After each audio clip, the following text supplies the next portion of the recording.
I remember reading that no drugs were involved with these sessions, but it seems to me that pot is no more a drug than wine, and Jane used that much of the time. Hope this doesn't seem like a frivolous question. Anyone who has read the answers?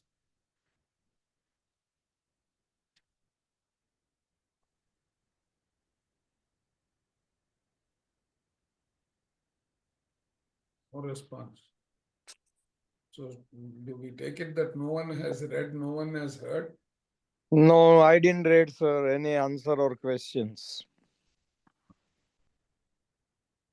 What about you, Kirti? You already mentioned. I also. So, let us read it now.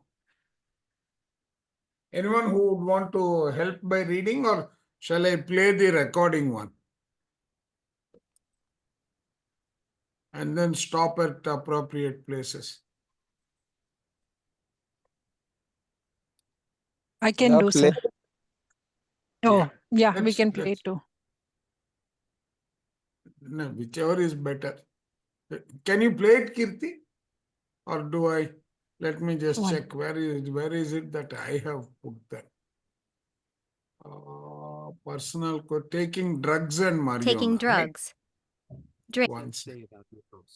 Are you able to hear I what I have it. just played? Yes, sir. Huh? You are able to hear what I played? Just see. Drinks. Marijuana. Yes, sir. Or We can hear. LSD. Okay. So while that is reading in the background, we will try to see this. Drinks. Marijuana. Or LSD. I have always been curious as to what Seth thought of marijuana. Did people ever smoke it in class?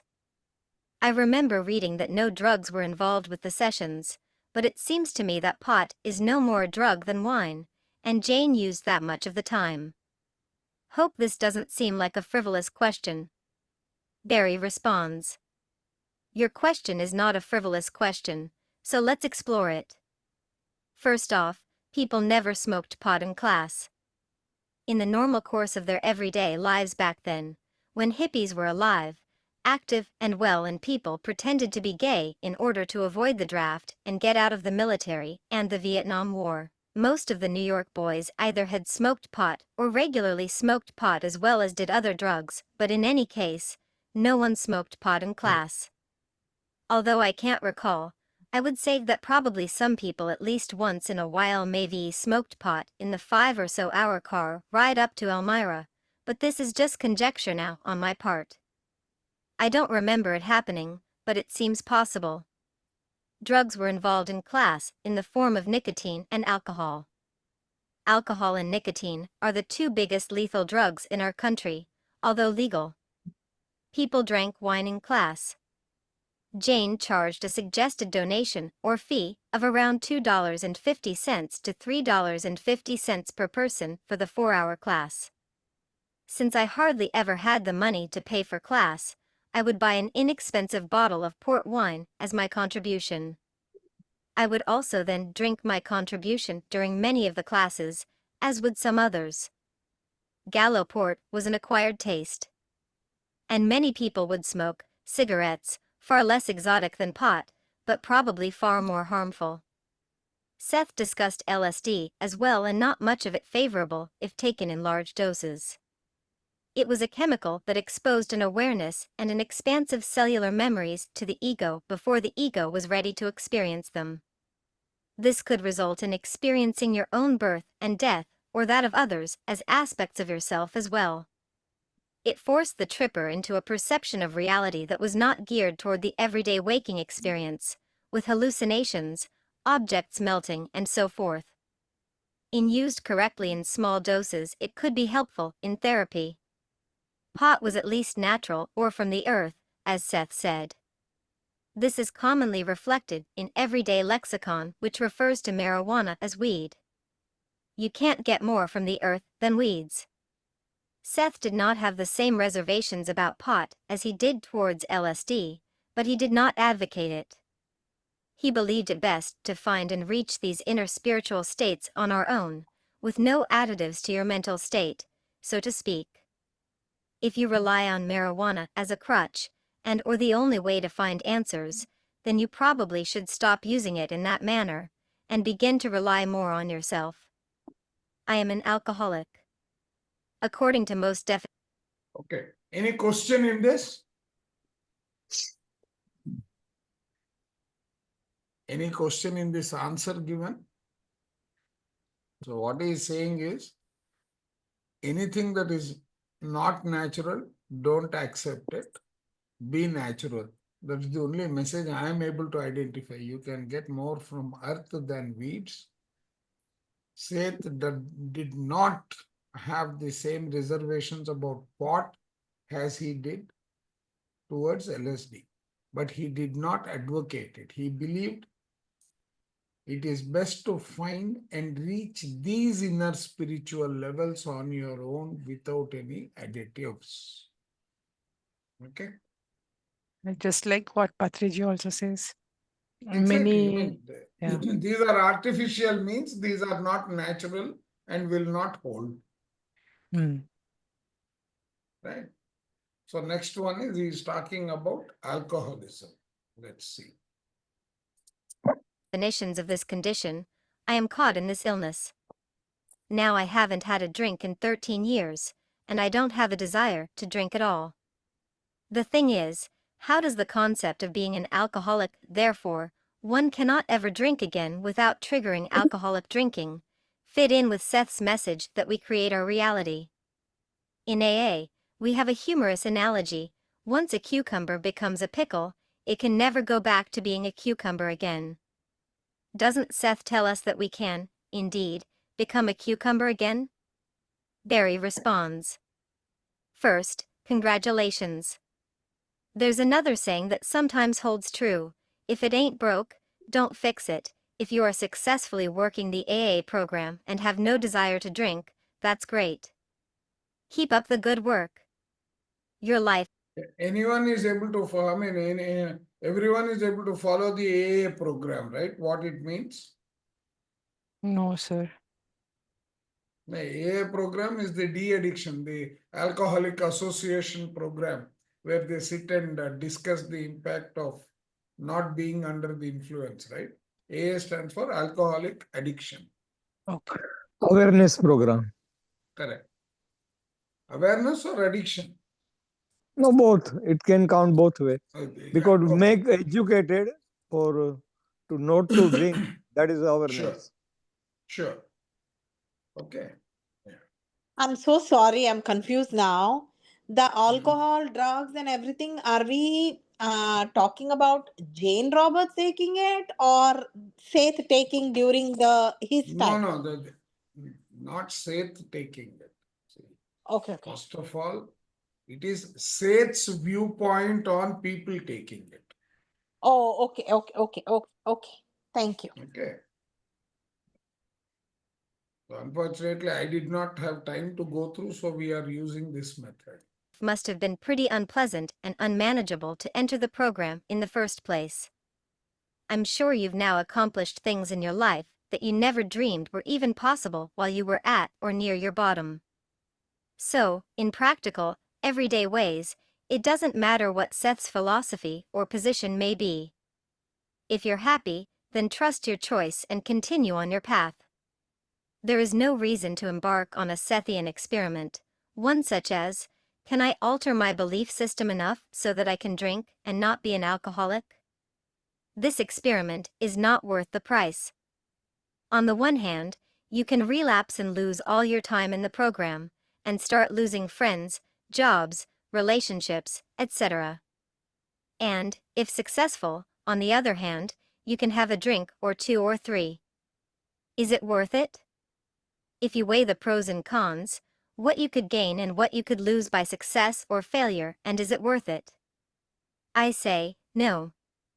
Seth also says that we can heal ourselves with no doctors or medicine, yet, he also says, as long as you believe in doctors, keep your appointments, and the same would be true of AA meetings.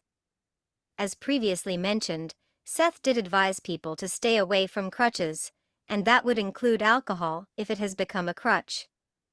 There are many AA suggestions that are in line with the So Seth what is the meaning material. of alcohol becoming a Trusting- crutch? What is the meaning of alcohol becoming a crutch?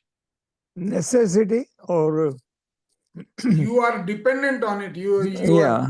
Your existence has become a dependent on crutches. So he Taking says that drugs. you Speaks. no. The answers to the Editing. nature of reality will not be found outside. Instead of consciously choosing to repeat the same mistake of using a crutch over and over again, which regularly wreaks havoc on your life. It suggests to So it limits your life. Correct. So if you really look at it, there are many AA suggestions that are in line with Seth material. Trusting a power greater than ourselves in Seth terms would mean trusting your own self, your inner self to guide you. Okay. Using prayer and meditation means working on your beliefs through meditation. So basically, what is the solution to these kind of traits? It is better that you rely on yourself. Don't engage in something on which you become dependent. Right? So what else is he saying that is interesting? You gotta give it away to keep it. Wait, I think then we did better. allow your waking self to stay in contact with your inner consciousness or inner higher power as much as you can as you go about your day, one day at a time. To make a thorough self-inventory of yourself,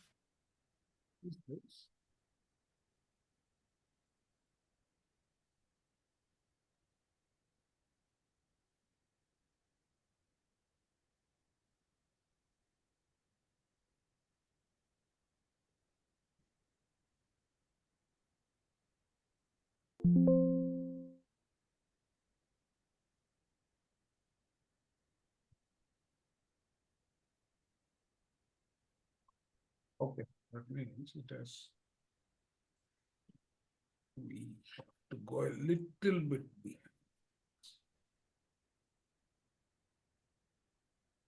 AA, both in their direct advice to help other alcoholics and simply by attending and sharing in the meetings themselves. As they say in AA, you gotta give it away to keep it.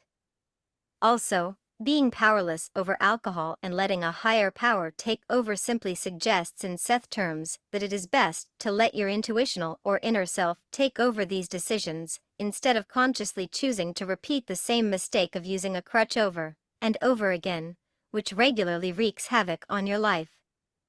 It suggests to allow your waking self to stay in contact with your inner consciousness or inner higher power as much as you can as you go about your day, one day at a time. To make a thorough self-inventory of yourself is following one of the major Seth concepts of taking those courageous inner journeys of self-awareness. This self-understanding is what moves us forward on our spiritual and physical path. In AA, they call it a spiritual awakening. As Seth said in session 589 of Seth Speaks, the answers to the nature of reality will not be found outside of yourselves, but through an inner journey into yourself, and through the world that you know. Now, putting aside you actually risking all for the chance to have a beer on an So what is he saying here? All of us are getting the clear message, right? He says, don't try to rely on anything that is outside of you. Trust yourself.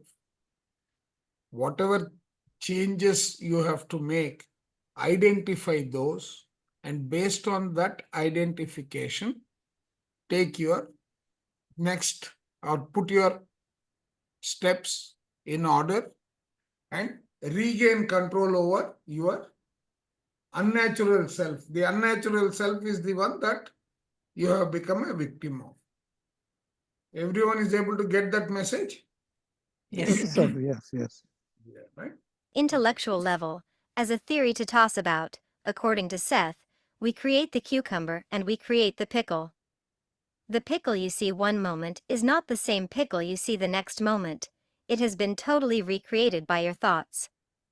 If I was in the room, and there was an actual pickle on the table, I would see my pickle and you would see your pickle. There would be as many pickles as people in the room.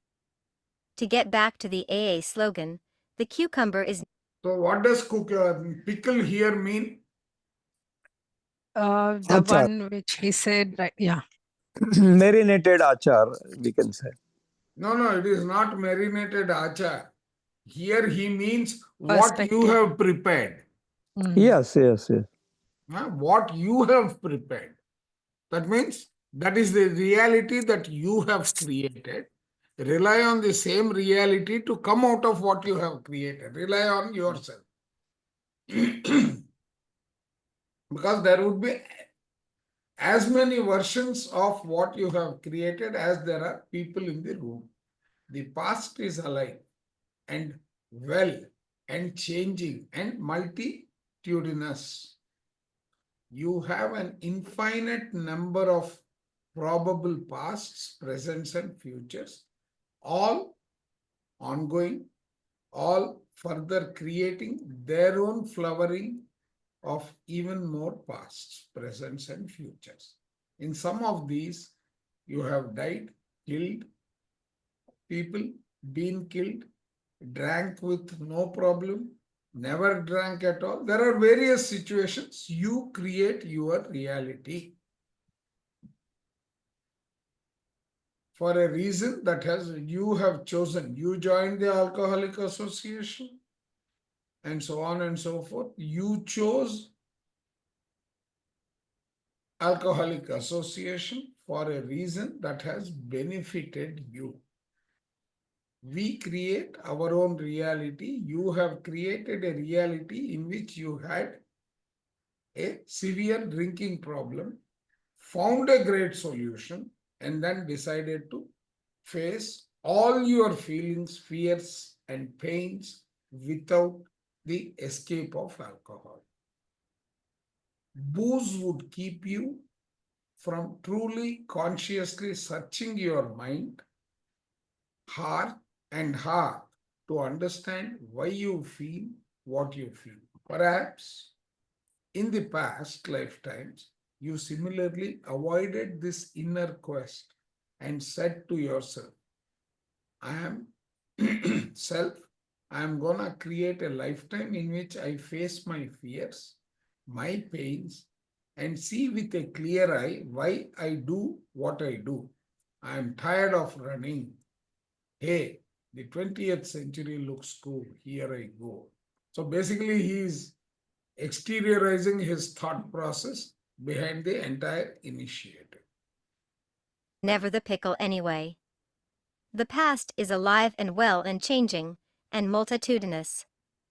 You have an infinite number of probable pasts, presents, and futures, all ongoing, all further creating their own flowering of even more pasts, presents, and futures. In some of these you have died, killed people, been killed, drank with no problem, never drank at all, drank and became a bum, joined AA, and so forth. You chose AA for a reason that has benefited you. We create our own reality. You created a reality in which you had a severe drinking problem, found a great solution, and then decided to face all your feelings, fears, and pains without the escape of alcohol. Booze would keep you from truly consciously searching your mind and heart to understand why you feel what you feel. Perhaps, in past lifetimes you similarly avoided this inner quest, and said to yourself, Self, I'm finally gonna create a lifetime in which I face my fears, my pains, and see with a clear eye why I do what I do. I'm tired of running. Hey, the 20th century looks cool, here I go. Enjoy your reality. Choosing to be a successful alcoholic in recovery means you can do anything in the whole world. So basically what he's saying is enjoy yourself, be natural, stay sober, be happy, and respect the courageous path you have chosen to explore those inner regions with a clear mind.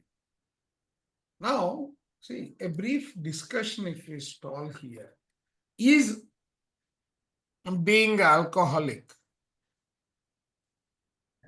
a good trait? Let's have a brief discussion on this question. If alcoholism is a trait,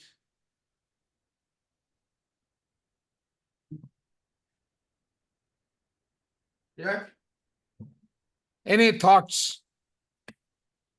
Because in spiritual tablets, we have what we call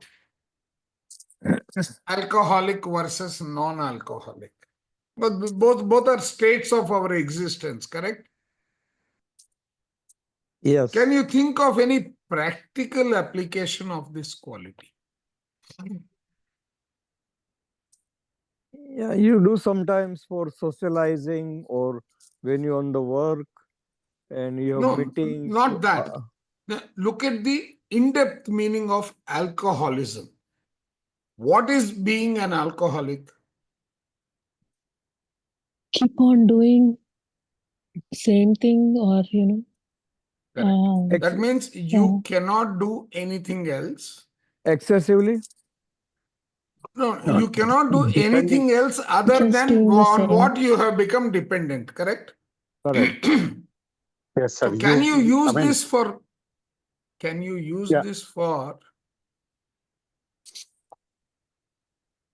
how can you use this favorably in life? This quality of alcoholism. I'm not talking becoming an alcoholic. If alcoholism were considered to be a quality, a trait, how can it help you in real life? In Any social, thoughts? definition of alcoholism that I am thinking is that you are dependent upon the alcohol when that time strikes, let us say 6 o'clock in the evening, I just cannot function any other thing because the entire brain is occupied by just the drink, the drink, the drink. That's all that I can think of. So desire. that's what I'm thinking about alcoholism.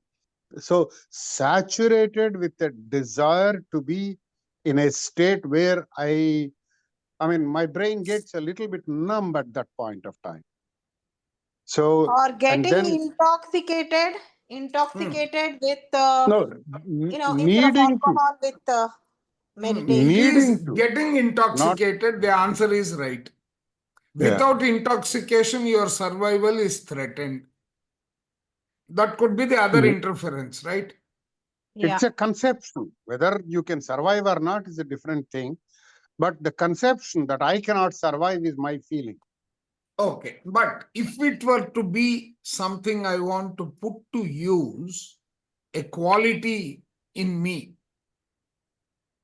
basically alcoholic is an addiction, right? Yeah. Alcoholism is an addiction. Yeah. You can use the same addiction towards meditation or towards Exactly. That is the boxing. point I was coming to, saying that if your desire to get something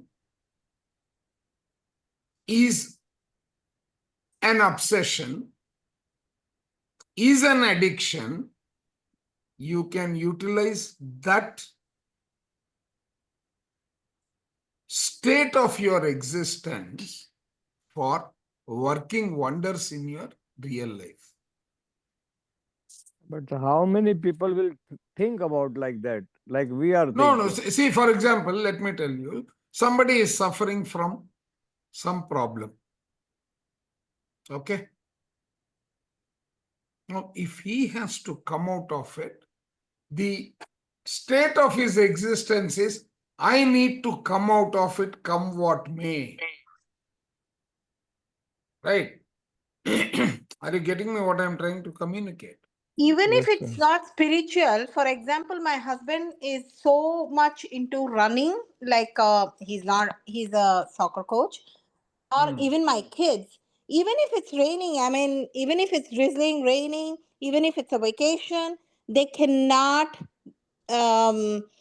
sleep without either exercising or practicing soccer or whatever, even if it's right next door to my house, they will do it. It's like they cannot sleep without it. So that type of intoxication, you get involved yourself so much into it that you start enjoying. That's what is alcohol, right? You take a glass, that you take two glasses, that Whether you more than enjoy one or not, thing you have can set become. you. See, You have here become what addicted. Yeah. you become addicted.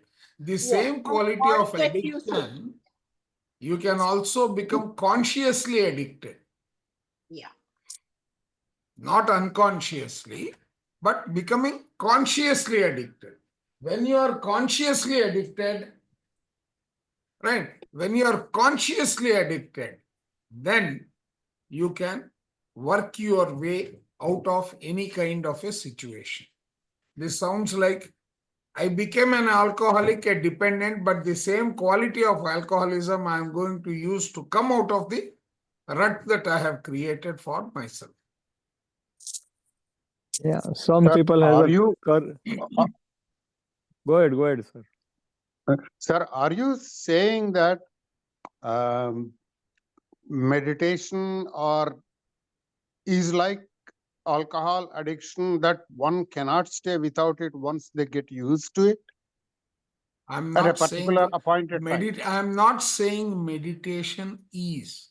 Suppose you want to come out of any kind of a negative situation, your attitude that has to be akin to that of an alcoholic, the desire being, I have to come out of that rut. No, I mean, it is not a rut, is it not? It is, Meditating at a because particular time. I'm not talking meditation is, sir. It We is are not only advocating it. meditation, not only meditation, you need that level of involvement, that level of becoming enslaved by that situation to come out of it.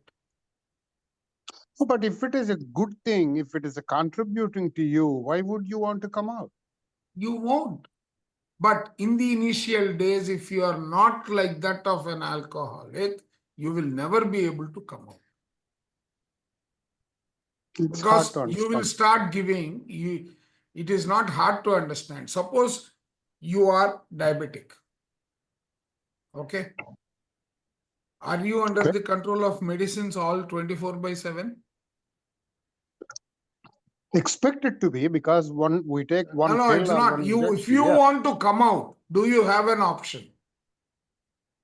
I think you are the example. You are promoting it. No, I'm promoting it. I'm saying you can come out, but Right. I was Yeah. like an alcoholic till I was able to come out of it. True.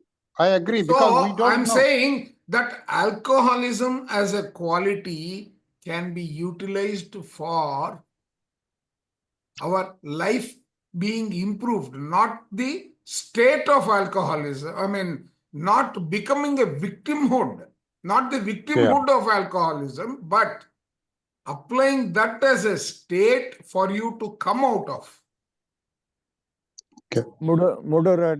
Moderations. Exactly, yes. Right? What is the next question? Acha. He is taking us to UFOs. Before we go into Seth's viewpoint, does anyone here have a viewpoint on UFOs? Do you think UFO is real? Yes, sir. Yes. What did Seth say about UFOs? Yeah, we'll get into that. So first of all, what do we mean by UFO?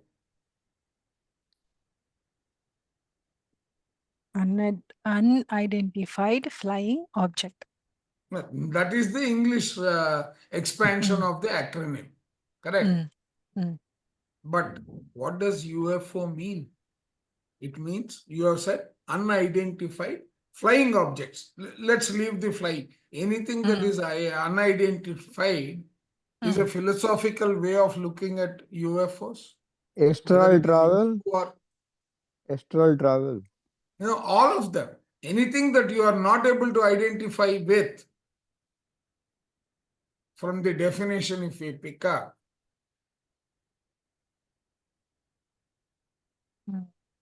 Is related with the mind. it is related with the mind, definitely.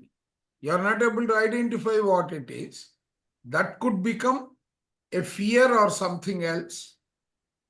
Right? With that viewpoint, let us start listening to what he has to say. Okay? Barry responds. Seth would have said a great deal more about UFOs, but Jane didn't feel comfortable talking about them. Too bad for us. But from what we did get, and there was still a great deal, Seth said that UFOs are real and have been coming to Earth for thousands of years. Roman and Greek mythology was based on aliens interacting with humans. They have helped with or given technology that helped with carving upon ancient structures via the use of sound tools. These tools use sound to turn rock molten in order to carve or draw on them as with a stylus through clay or finger paints on paper. From what I've read, it is clear to me that Seth and Seth too would support the ancient astronaut theory, and are even connected to it in some ancient way. A moment on Seth 2. Seth 2 is to Seth what Seth is to us. Speaking in linear terms, for that is all we can understand, Seth 2 is an advanced Seth. Seth 2 says that Seth is a part of what I was. So, in the same that Seth is way beyond us as physical human beings, Seth 2 evolved way beyond Seth. According to Seth, UFOs are a number of different things and or come from a number of different places. They come from other planets, other dimensions, and other time periods, including humans coming back from other time periods. They also could be dimensional bleed-through distortions of thoughts. He said that sometimes our own thoughts appear as UFOs in other dimensions. Seth said that true and ultimate space travel will be mental. In a way, this reminds us of remote viewing, but in a much more advanced level. All of physical reality exteriorizes inner experience, but that doesn't mean that it is not physical. It does mean that is what physical reality is, or any external experience. For example, automobiles exist as crafts, or vehicles, if you will. Meanwhile, at the same time, they exist first within the psyche. This may be said of all of physical reality and its objects, and it may be said of space vehicles. Both space vehicles and automobiles, thus, may also have drivers to operate them. Also, beings have visited our world in dreams and altered states. This doesn't mean that they haven't visited by other means as well. Nor does it mean that altered states can't be physically perceived. Seth goes on to say that when beings and crafts enter our dimension from another, it is difficult for them to maintain their original camouflage physical form or shape for any long period of time. Thus, UFOs and even aliens sometimes seem to fluctuate or become see-through. Any comments at this point? This is totally new. I mean, could be like our thoughts will appear as UFOs in other dimensions. Wow. Then you see, are we looking at it from a comprehensive perspective or not? That means we are looking at it from our viewpoint, but start looking at things from the other's viewpoint.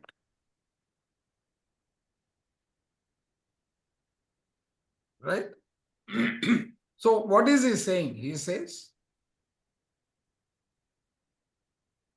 they exist first within the psyche. So your belief system. This may be said of all physical reality and its objects, and it may be said of space vehicles. Both space vehicles and automobiles thus may have drivers to operate them. Now, who is operating our thought process? It is our mind. So that has got a viewpoint. The same thing is applicable on the other side. Right? Now, let's see what Seth has saying further. According to Seth, there is an actual structure of an original craft coming into our physical reality that is composed of atoms and molecules, but it gets distorted when trying to enter our reality. Therefore, the craft is as real as any object on Earth, but it has the camouflage pattern from its original plane or planet. but it is an object trying to enter our reality, which it does but in a distorted form. I don't think Seth could be much clearer. So now, suppose if he is talking here about something that is being perceived by an individual, could be different from what is being perceived by others. I may say something with some picture in my mind. What you perceive out of it could be very different, correct? Yeah, everybody has Yeah. a different imagination and thinking. Correct. Right. So, therefore, the craft is as real as any object on earth, but it has the camouflage pattern from its original plane or planet. But it is an object trying to enter our reality, which it does, but in a distorted form. So our perceptions matter, just like he says that there is Seth 1 and Seth 2, right? One is an advanced view, one is a what do you call more conscious view, one is a less conscious view. You mean same personality? Same personality, but there are two views of him, Okay. yesterday and today. Yesterday and today. I was 7 years old once upon a time, I am 67 years old today. So there are two. One is an advanced version. What I didn't accept yesterday, I will accept today. Then it might have been a camouflaged message. Today it has become a reality.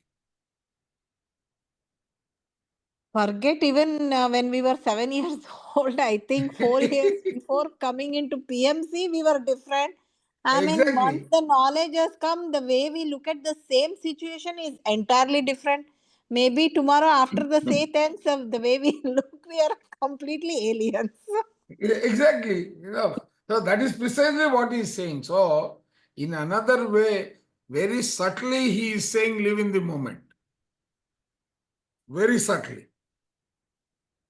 Let's listen a little bit further. When he says that there is a craft that retains what it can of its original structure, it seems clear that in some UFO cases, there actually is a craft that tries to maintain as much of its camouflage or physical form or structure as it can.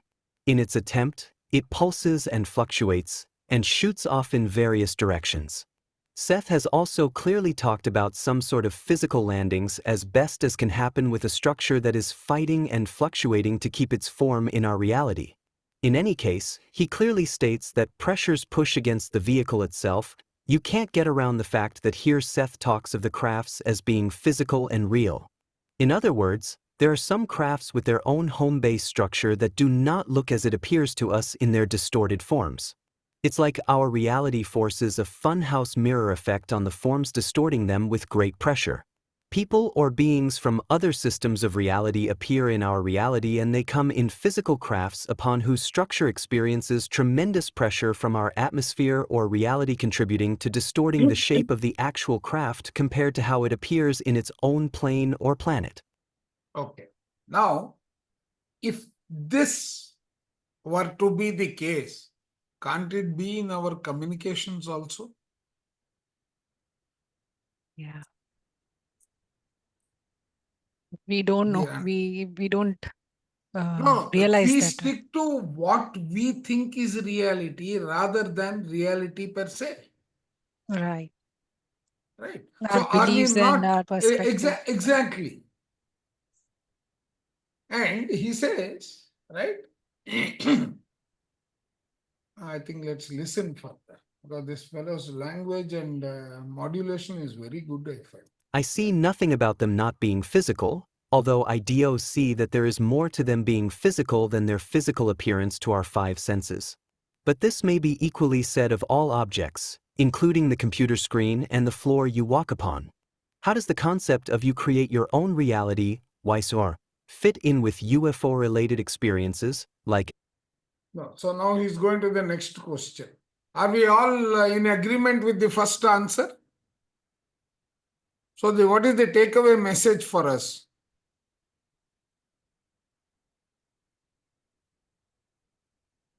What is the takeaway message of what we covered in the first answer?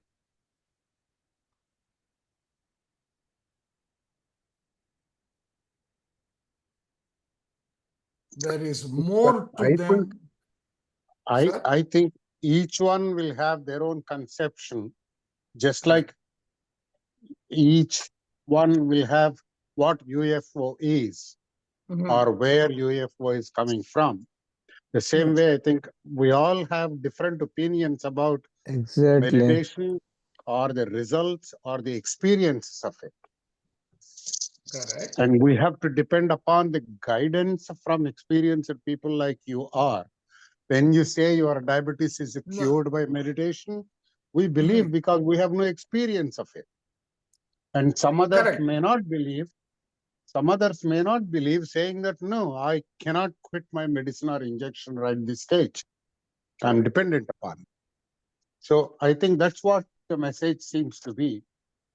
No, the message is yes, what you said is absolutely right. It Yeah. says that always keep an open mind. Right. What you think is the reality that you are creating, but that does not mean that that is the advanced reality. That is not the reality that it has appeared there for. Are you Yeah. getting me? Yeah, experience. So that is a beautiful message. I mean, I didn't get this message when I heard it the first time. But as I'm listening to more of it, that clarity is coming out, saying that, okay, you But have this, pardon, sir. yeah, Experience is one of the teacher. no, what I'm saying, experience and wisdom. Everybody's gaining could be different and different levels. Correct. So if you make that statement, sir, I would put it this way. A thought imagined and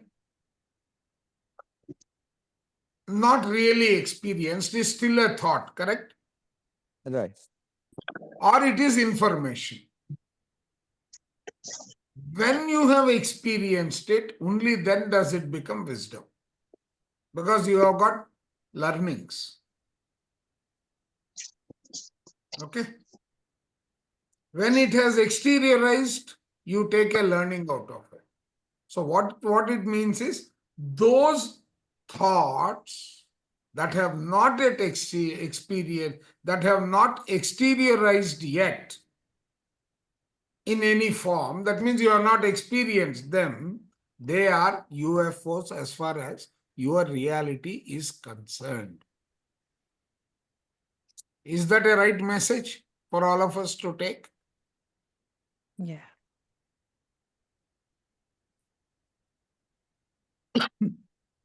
So work on identifying them or understanding them. They are there. Right? Okay. Now let us see the next question. Abductions, contact, sightings? Barry responds. So, where do UFOs, spaceships, abductions, contacts, sightings, encounters and ancient aliens all fit in with the concept that you create your own reality? In other words, what is the role and effect of beliefs in perceiving, defining, and creating the reality we then literally see and to which we powerfully react? What mindset is at play and who are the characters acting out the play, so to speak? In a sense, I speak of the us versus them mentality that could not exist if we saw the aliens as a part of us. Nevertheless, back in the day, devils and angels were real things, and I mean 100% physically real, to those people who lived back then and saw them. This was their reality creation based on their beliefs creating their reality. Angels and devils weren't just metaphorical or spiritual concepts as they are to most of us today, but rather, they were seen and experienced as real as the ice cream truck used to be real, or the street light. People translated events and saw things through the filters of their angels versus devils beliefs, and the creating the real object and having real experiences. Nowadays, using the same mindset, mechanisms and process, we have taken our own cinema and TV concept of cowboys versus Indians, which were once real and physical to our fellow Americans back in the day and have transferred them onto and then and interpreted our UFO experiences via the filter of our modern technological beliefs. In the 1950s and 1960s, we easily adapted our Cold War beliefs into this whole scenario of the communists versus the free world, us versus them. The Jimmy Carter years softened. Okay. So he is repeating the same thing here. Is any of you getting any other idea? This concept, like recently I've heard one of the like spiritual person saying Hmm. that whatever is shown in the TV regarding the wars, so the war might not actually happening there, but the visuals by which we are seeing, Hmm. and that is getting manifested because they are repeatedly telecasting that. And because of we are watching, and our thought process is going such way that that is manifesting there. Correct. Very well said. See, I was watching one discussion on P Gurus with respect to the fires in LA. As far as me sitting here, right? An item on the news channel, an item on a YouTube channel are two entities. Practically speaking, both of them are UFOs, correct? Yeah. Now, initially when I spoke to my daughter, she said the fire has erupted. The same thing has been now explained in this channel by taking 3 or 4 clear-cut perceptions of a list of, no, not a perceptions, a sequence of incidents that have happened related to the Trump election. Okay. What is he saying? Biden doesn't want to quit. Biden wanted his name to be proposed as against Trump's. Is that a fact?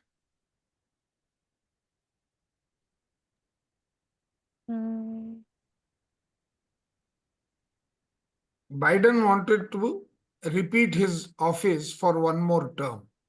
He cannot, 2 terms, right? Pardon? Only 2 terms allowed in USA. Correct, but Biden has not done 2 terms. No, he has only done 1. 1 term, right? Right. So now they have titled this incident of fires as a passing gift, or a kick by Biden for Trump. You're Okay. trying to manifest this. No. These are deliberately created. Why? Did Trump make a couple of statements saying that I'm going to cut off this as far as China is concerned? I'm going to do this, correct? Yeah. Okay. Now, if you look at the quantum of financial damage that has been created, you will find that it is almost the same as the one that Trump wanted to impact China and other economies. And Biden has a lot of Chinese support. Some localities, people have got people who are directly or deliberately setting up the fire. And strategically, this fire first started in the low-lying areas. It did not start in the mountainous or high-lying areas.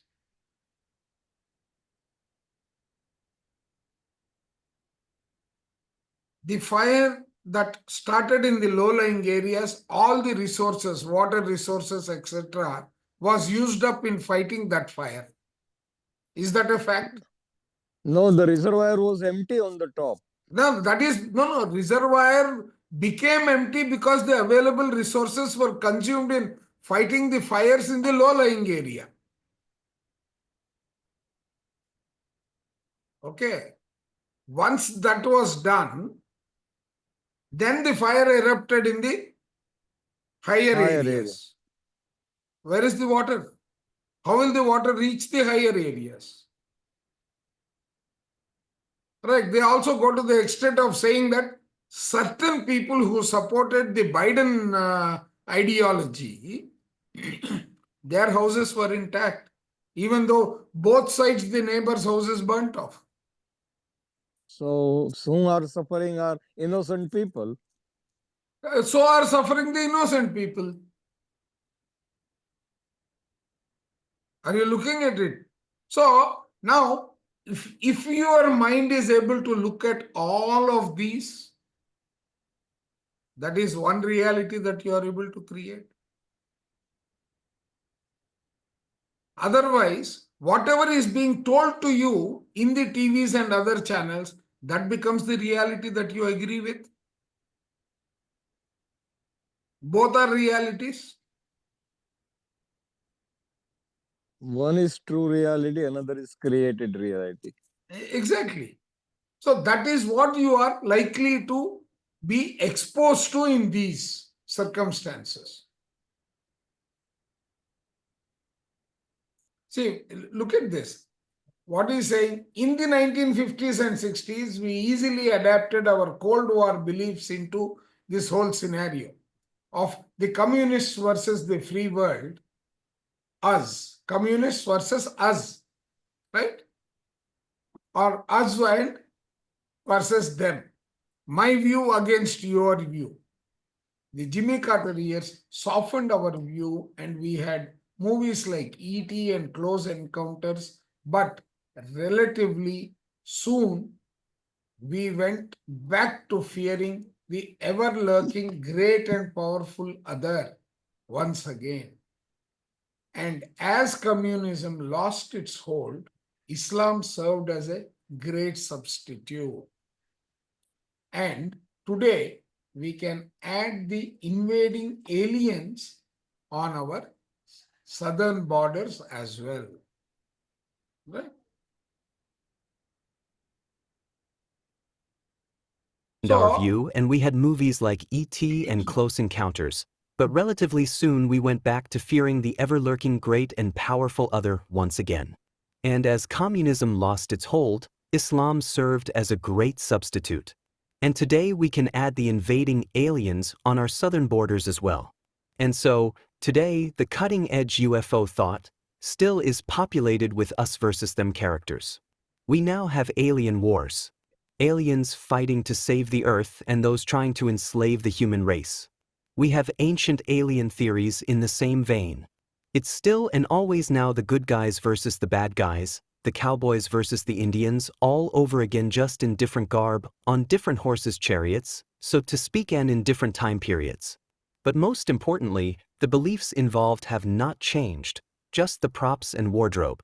And so, the question to seriously explore is, what effect do beliefs actually have on the reality we perceive, and how does this relate to the UFO field? For those believe some version of you create your own reality, you gotta begin to try to connect the dots. If we create our reality, and if we attract people and events into our lives, then how does this alleged alien warfare fit in any way? We must first think in terms of the mindset, and not the details that mindset creates for us.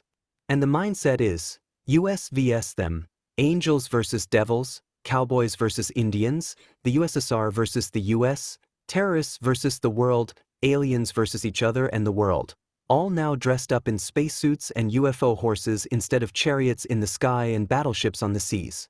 And it's not simply opposites.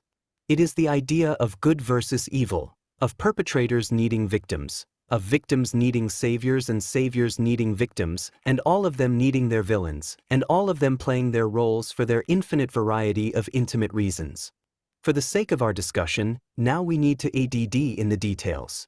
The UFOs, abductions, sightings, encounters, computer simulations, holograms, and so forth. How do these concepts hold up to these ideas of reality creation? The latest cutting edge. Have you got what he's trying to communicate here, all of us? Yeah. Yes. Yeah, right. Let's now listen to that answer. Orgasmic craze in the UFO community is the idea of the universe being a computer program or a holographic creation, and not even real, some even say. Well, let's examine that in the light of the concept of consciousness and reality creation as being the true explanation behind all this. As Seth and Seth too have explained, and I agree, consciousness is behind the creation of physical reality in the first place, even though there is no first place, because all of this happens outside of linear time. It is true that, like a computer program or hologram, physical reality is a reality of appearances. So, this means that things appear to be one way based on our five senses, but they are also something else. However, there are more expansive explanations of these things existing within the non-physical realm, and not with some vast computer on some alien's galaxy desk observing or controlling us. As an analogy, a table appears solid to the five senses via classic science, but according to quantum science it is not solid at all, and it is not even a table. Both are true, and there is no contradiction. The theory goes, an ancient soul consciousness and now a collective soul consciousness creates the flickering physical universe, so to speak. Meanwhile, each instant on a personal, individual level consciousness is also the mechanism of reality creation, via telepathic agreement. This means that each moment all of us literally create everything around us, the objects and bodies we see, the landscapes, etc., everything, all via telepathic agreement. And this mechanism of conjuring up reality each instant produces a flickering or blinking effect as each object flickers in and out of physical reality as we conjure it up so quickly that our five senses don't notice. Having conscious reality creation means by definition that there are no accidents and we choose our lives and deaths. In short, we do not live in a random universe of events happening to us, but rather we attract, create, and co-create each event. And that means that they are not accidental, but rather, on a subconscious and telepathic level, we must choose, create, and co-create all events and everything that happens to us, who we meet, and so forth. Therefore, there are no accidents or coincidences, as telepathic agreement disallows that possibility. But there is always the appearance of accidents and coincidences, because we are not usually conscious of these subconscious, ongoing, invisible telepathic agreements. And we don't necessarily. So now you are able to relate to the other statement saying it goes everywhere. Even your thoughts, what you are doing consciously and what you are creating unconsciously, they are also going everywhere, correct? Yes. Some within your domain of consciousness, some you are not even aware. See, all of you heard that lecture about the um, ability of humans, how they can cultivate the habit of talking to animals and birds. I had posted on video. Yes, I went through. It's a Right? beautiful, Now, beautiful. there, as a beautiful example, what happens to us unconsciously, she says, your name is, let's try this. Each one of us, right? Your name is, for example, I say, your name is Chandra. How many of you are able to swallow with closed mind, calling yourself Chandra, right? Because my name is not Chandra, so it will not going to take You will not be able to swallow. so swallow, right?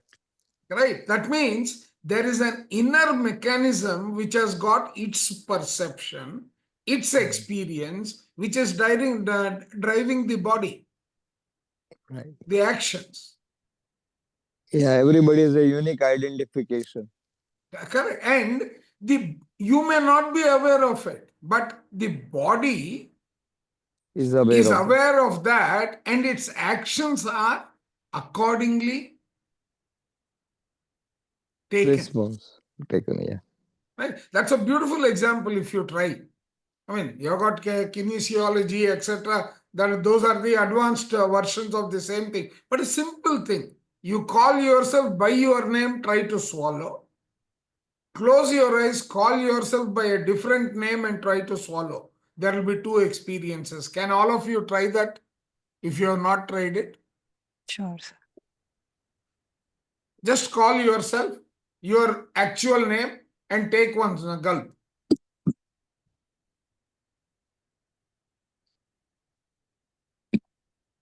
Now, immediately close your eyes and call yourself by a different name. Are you able to swallow in the same way? Is the experience the same? No. Right? That is how the body works on the basis of perceptions and its own thought Wow. process. So powerful. Right? And are we aware of it? No. Right? That is the extent, he says. That telepathic communication that is taking place within us, we are not even aware of what is happening. That is why it is bringing you subconscious, ongoing, invisible telepathic agreements.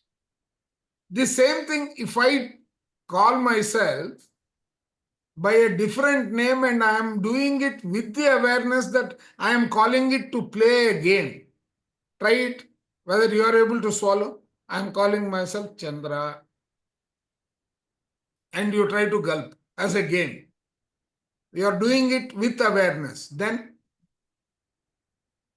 Yeah, it's the same thing. If somebody speaks some name, call with the same name, some name. Is this influencing or is this really we are doing with awareness, sir?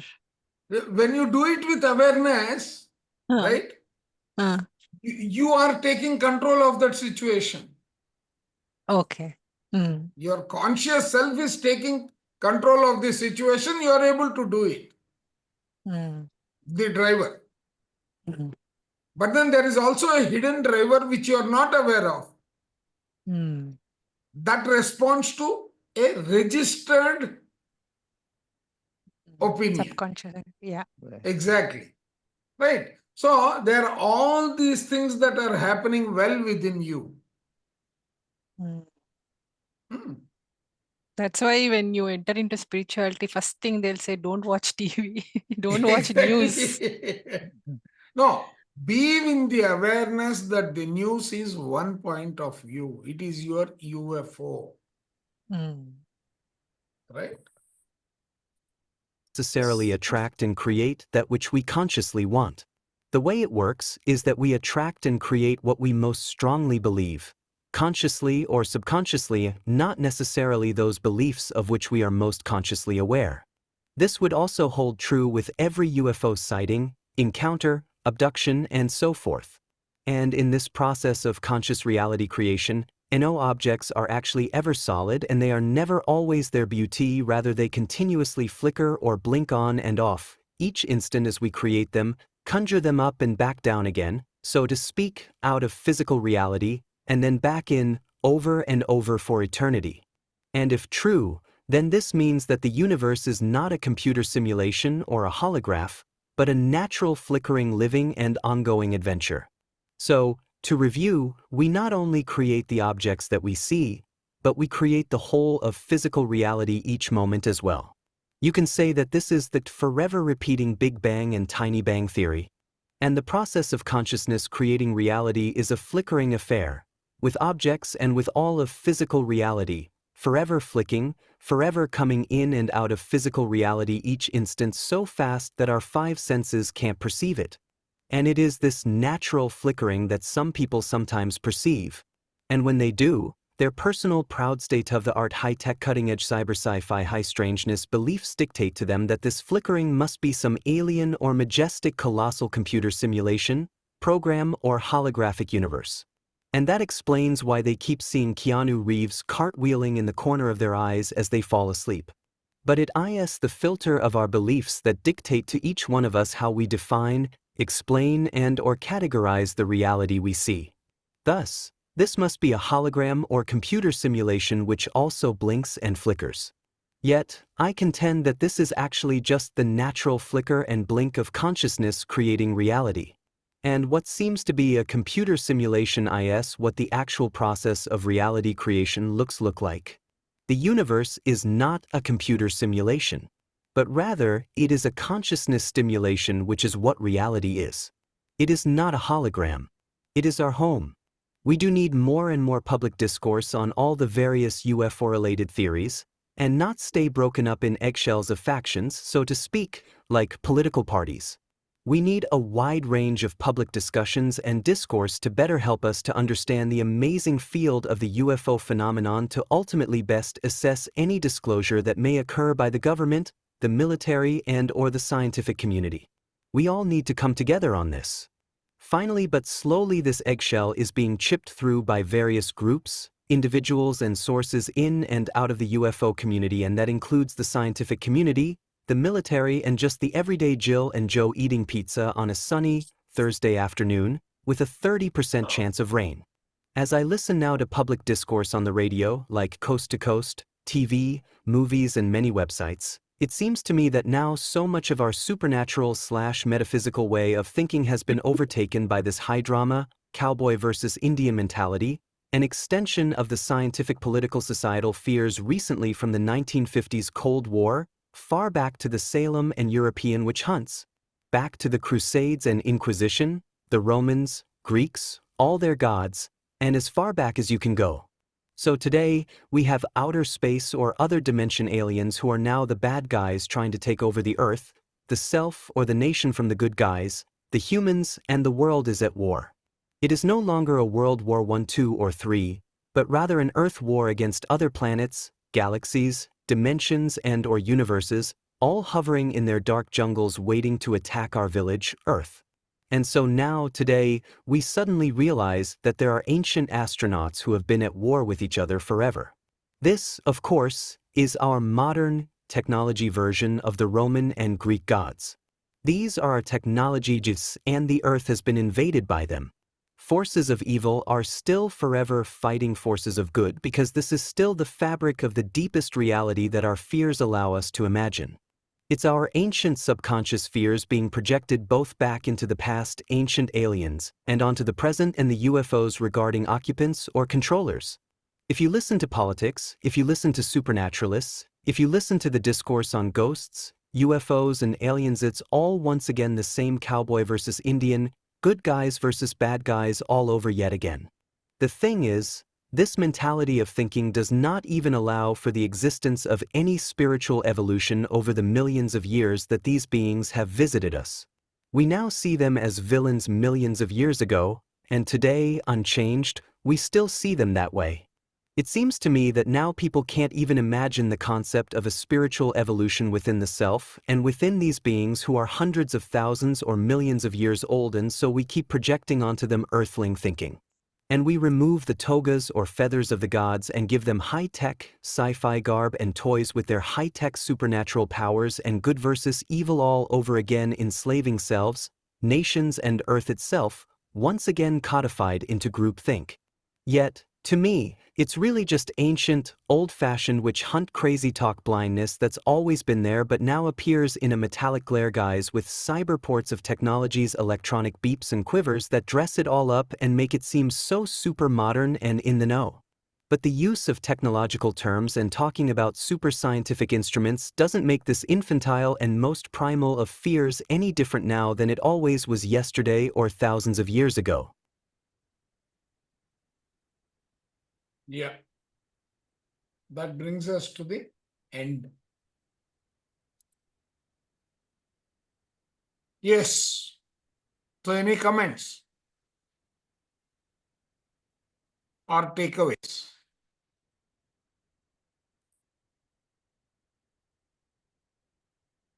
All of them have taken the message and already gone, is it? They got it long back. Yeah. Any comments, questions? Sir, how it is related with AI, artificial intelligence? Correct. Now, AI again is one more UFO, actually speaking. So it is related. That's I'm making point here. No, it is like that, right? Mhm. Now, I can raise a question such that I get the answer that I want. Is it possible? Yes, it is possible. So, how does AI work? Either it will collect all the opinions that have been expressed as a search tool, or there will be an algorithm on the basis of which it will give out the answer. Correct? Mhm. And then at the lowest level. I'm Right. not talking. Right. Now, how complex is the algorithm is going to differentiate Seth 1 from Seth 2. Mhm. Right. Anyway, 28th of this month, I've already placed the order so that once I get it, I will circulate that book by Greg Braden about how the influence of AI, how it is going to impact, and is it really necessary for us, is a beautiful discussion he has pasted in that book. I will be sharing it the moment I get it, Mhm. and convert it and share it in the group. So you are talking about audio book? No, it's not audio. I will paste the physical book and then I Oh, will make the physical. Oh, yeah. okay. Not physical book, the PDF. And then PDF. I Sorry. will, if there is a request, I will sit and work on converting it to audio. Mhm. After all, Yeah, you it all will have be contributed interesting. to getting the tool, no? Right. Yeah. Okay. Any other takeaway? Otherwise, we are left with. How do you want to do the chapter on love, Kirti?